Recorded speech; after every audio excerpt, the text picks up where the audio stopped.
இன்றைக்கி நம்ம சேனலில் நாட்டு கோழி பிரியாணி செய்ய போகிறேன். எப்படி செய்யறதுன்னு பாருங்கள். பவர் அங்கே காட்டுறாங்க.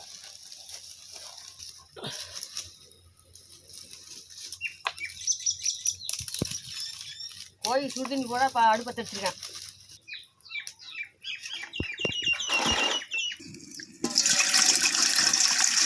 மூணு கோழி நினைக்கிறதுக்கு சுடுதண்ணி போட்டுக்கணும்.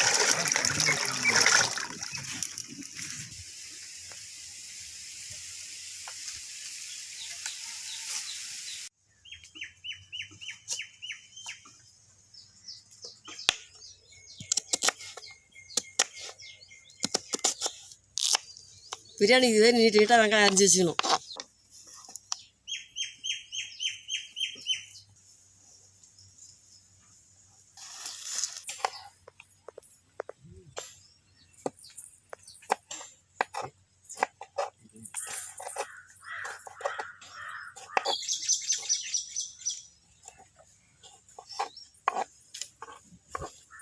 தக்காளி இதே அரிஞ்சு வச்சுக்கணும்.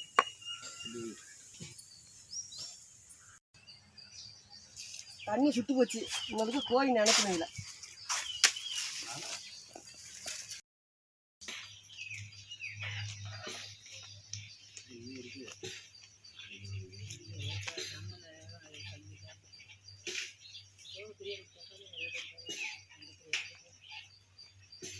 காலை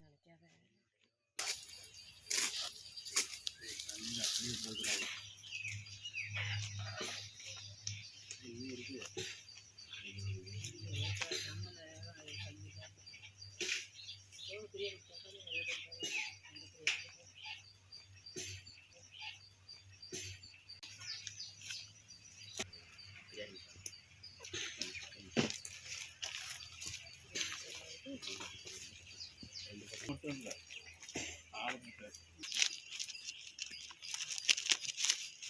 எண்ணெய் கொஞ்சோடு போடுறீங்க. தண்ணி வந்து பக்கத்தில் தண்ணி விட்டு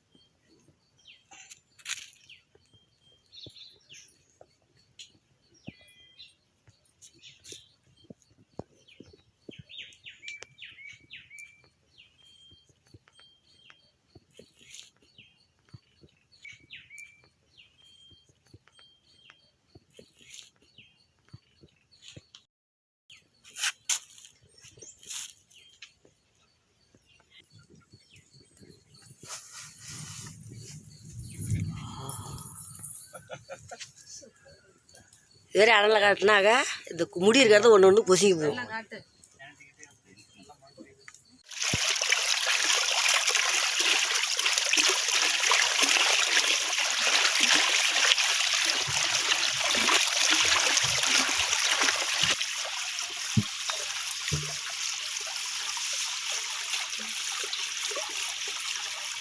நல்லா சுத்தமாக மேலே கழுவி விட்டு மஞ்சள் பொடி போட்டுக்கணும். போட்டு நல்லா மஞ்சள் போட்டு தேய்க்கணும்.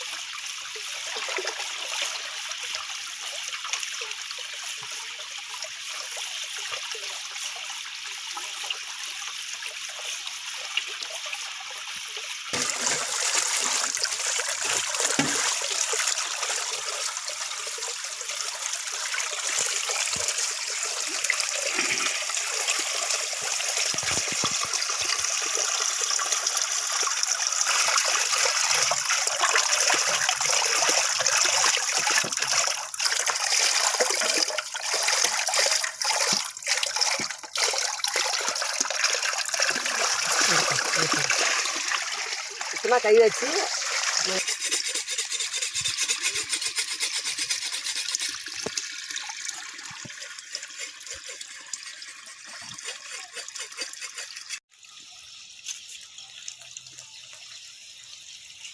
யோசிச்சுட்டு போகிறோம்.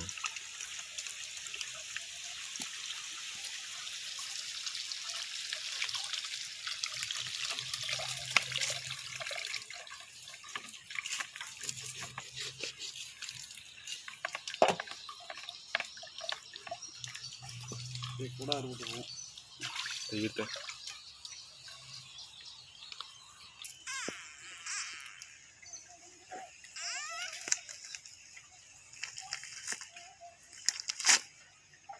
போதும்.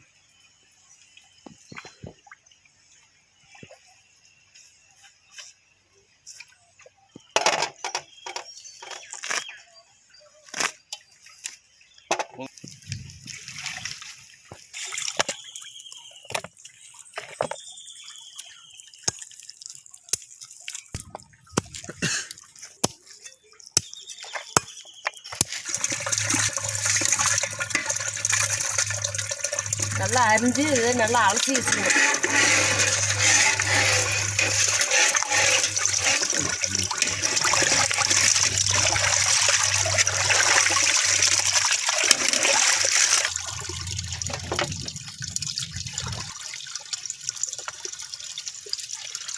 நாட்டுக்கோழி கறி நல்லா நல்லா இருவாக இருக்குது. இரும்பு வேறு இருக்குது கறி.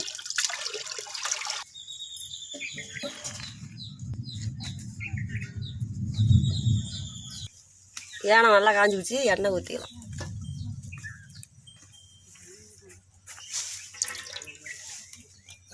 எண்ணெய் காஞ்சி வச்சு பட்டை சோம்பு போட்டுக்கணும்.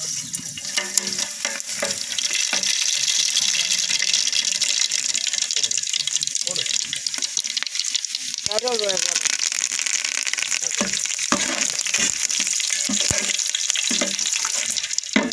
பெரிய வெங்காயம் போட்டுக்கணும்.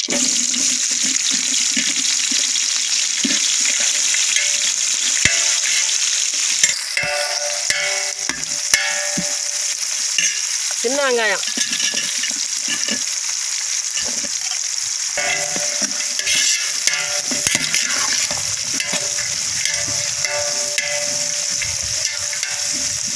வெங்காயம் நல்லா வதக்கியாச்சு. பூண்டு போட்டுக்கணும், இஞ்சி போட்டுக்கணும்.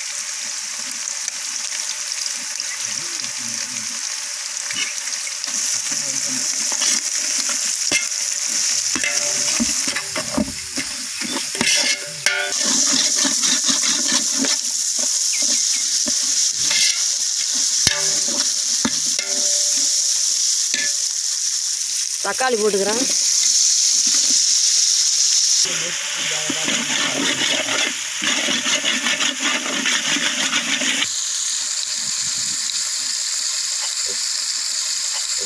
தக்காளி வெங்காயத்தை உப்பு கொஞ்சம் போட்டுக்கணும்.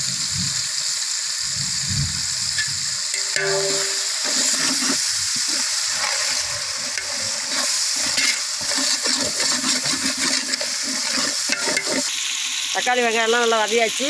கறி போட்டுக்கணும்.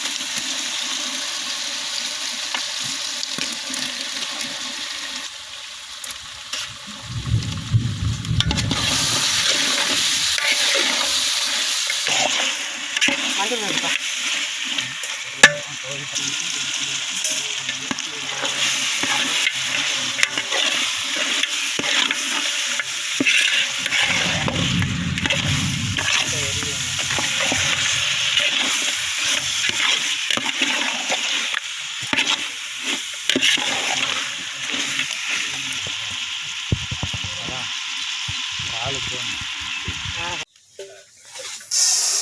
ஒரு கிண்ணி அரிசி 2 கிண்ணி தண்ணி ஊற்றி ஆகணும்.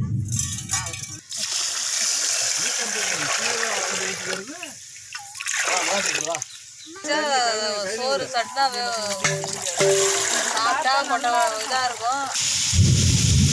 சிக்கன் மசாலா போட்டுக்கிறேன்.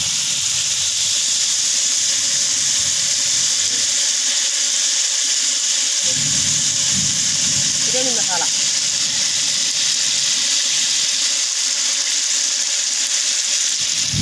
கொஞ்சம் மிளகா பொடி போட்டுக்கணும்.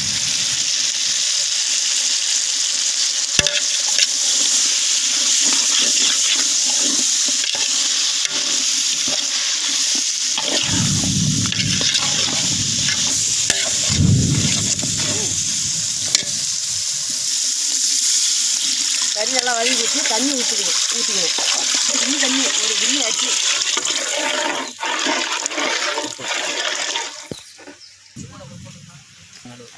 தேவையான அளவுக்கு உப்பு போட்டுக்கணும்.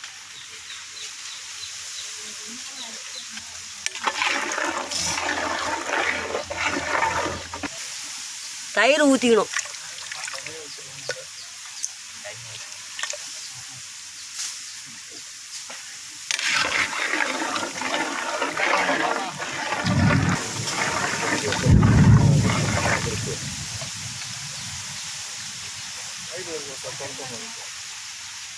மூடி அடிக்கணும்.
கல்லில் இருக்கு.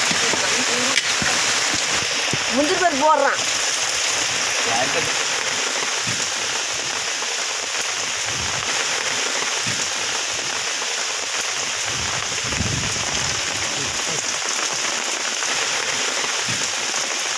ஐயோ அதை ஏன் தூக்கி போடுற?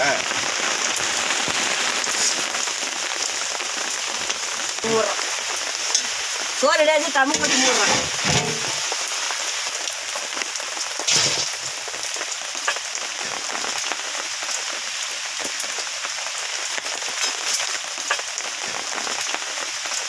இந்த கட்டளை பின்னால கட்ட அடியே தொடங்காத மண் இருக்குல்ல.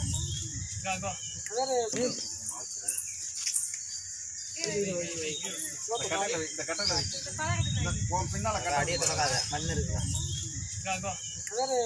மண்ணு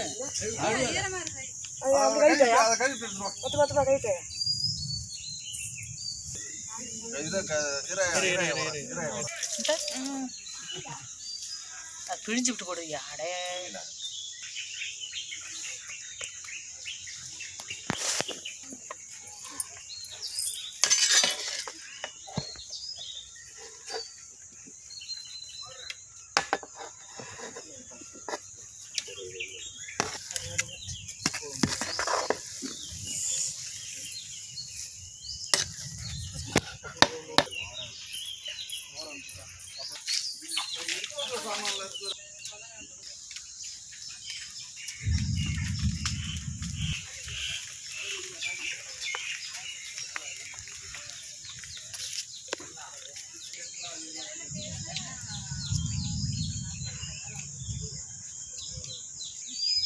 நாட்டுக்கோழி பிரியாணி நல்லா இருக்கு. நீங்களே எதாவது சமைச்சு சாப்பிட்டு பாருங்க. கடிச்சு இருக்கிற மாதிரி